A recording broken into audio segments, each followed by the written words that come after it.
نماز میں سورہ فاتحہ پڑھنے کا دلیل اور نہ پڑھنے والے دونوں طرفوں کی دلیل؟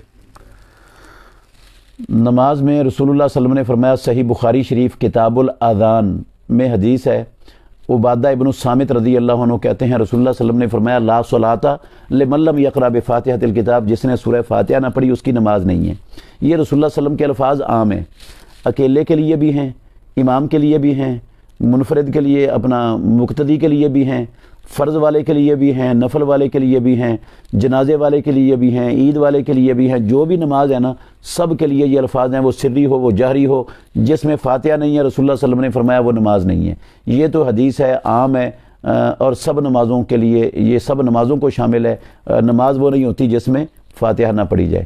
باقی جو فاتحہ پڑھنے کے قائل نہیں ہیں اہل علم، وہ قرآن مجید کی ایک آیت سے استدلال کرتے ہیں کہ اللہ رب العالمین نے فرمایا، وَإِذَا قُرِئَ الْقُرْآنُ فَاسْتَمِعُوا لَهُ وَأَنصِتُوا لَعَلَّكُمْ تُرْحَمُونَ، جب قرآن پڑھا جائے تو خاموش رہو اور غور سے سنو تاکہ تم پر رحم کیا جائے۔ وہ کہتے ہیں قرآن مجید میں اللہ رب العالمین نے اس میں خاموش رہنے اور غور سے سننے کا کہا ہے، تو جب ہم پڑھیں گے تو اس قرآن کی آیت کی مخالفت ہوگی۔ یہ استدلال ان علماء کرام کا درست نہیں ہے۔ اس لیے درست نہیں ہے، دو تین موٹی موٹی وجہ اختصار کے ساتھ بیان کرتا ہوں۔ سب سے پہلی وجہ یہ ہے کہ یہ آیت مکہ المکرمہ میں نازل ہوئی ہے، سورہ اعراف کی آخری آیتوں میں سے ہے، اور بالاتفاق مکی آیت ہے، اور مکے میں نماز کے اندر باتیں کرنی بھی جائز تھیں۔ ایک جماعت ہو رہی ہوتی تھی، بندہ آتا تھا کہتا تھا السلام علیکم ورحمۃ اللہ، اور وہ نماز پڑھنے والے وعلیکم السلام منہ سے کہتے تھے۔ وہ اس کو چھینک آتی تھی، الحمدللہ کہتا تھا، وہ یرحمک اللہ کہتے تھے، جواب دیتے تھے اس کو۔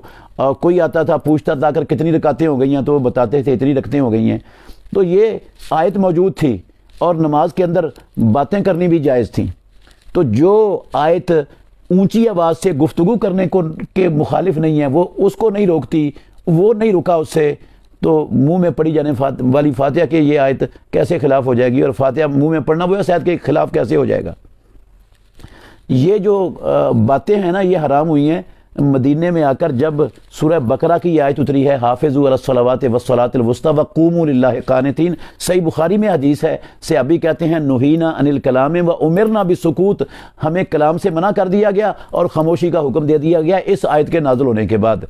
تو اس سے پہلے جو ہے نا وہ آیت موجود تھی، اس نے نہ خاموشی کا حکم دیا نہ کلام سے منع کیا، تو جس میں جو آیت کلام کو نہیں روک سکتی وہ فاتحہ کو کیسے روک دے گی؟ دوسری بات یہ ہے کہ ہمارے بھائی یہی علماء کرام جو کہتے ہیں کہ یہ قرآن کی آیت کے خلاف ہے منہ میں فاتحہ پڑھنا، جب فجر کی جماعت ہو رہی ہوتی ہے نا، یہ لوگوں کو کہتے ہیں کہ پیچھے کھڑے ہو کر پہلے سنتیں پڑھیں۔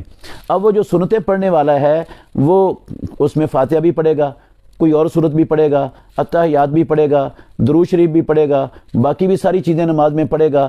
امام آگے جماعت کروا رہا ہے، پیچھے سنتیں پڑھی جا رہی ہیں، اس وقت قرآن مجید کی آیت کی مخالفت لازم نہیں آتی ہے اس کی۔